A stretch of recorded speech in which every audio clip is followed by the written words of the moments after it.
Well, while Democrats and Republicans look like they're battling to a draw over control of the national government, there is no doubt which party came out on top here in Montana on Tuesday. Republicans swept to victory here at almost every level in races for state and federal offices.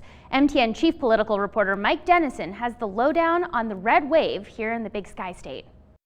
Going into Election Day, polls had shown the major statewide races in Montana to be relatively close. But with most of the votes counted by this morning, that was not the case, as Republicans won big up and down the ticket.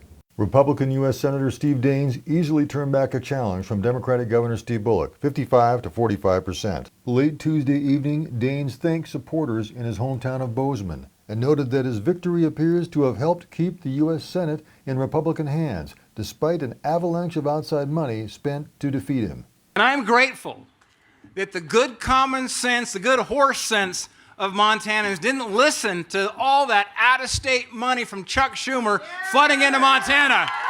Republican Congressman Greg Gianforte cruised to victory in the governor's race, beating Lieutenant Governor Mike Cooney 54 to 42%. At his victory speech Tuesday night, Gianforte said voters sent a clear signal that they want a change in the state's direction. You made your voices heard. You said you wanted a leader who could get the economy going again, a leader to get Montana's back in good-paying jobs, a leader who will protect our Montana way of life, and a leader who will change how we do business in Helena. In the race for Montana's U.S. House seat, Republican Matt Rosendale beat Democrat Kathleen Williams 56 to 44%. And as expected, President Trump won Montana, but it wasn't even close. He defeated Joe Biden by 16 points, 57 to 41%.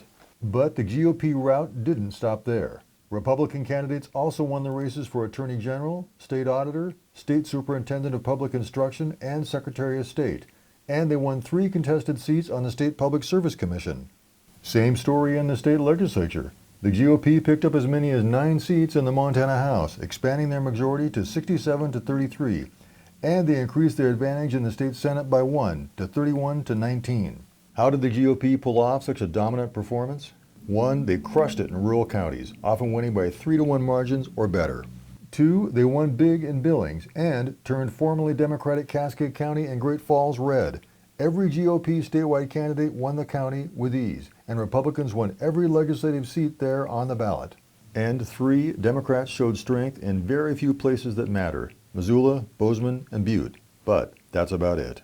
Could this be a political realignment for a state once seen as a purple outlier in the region?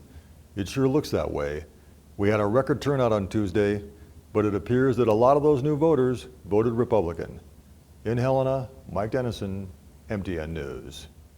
And the votes are in, and Montanans gave their clear support to marijuana legalization here in the state.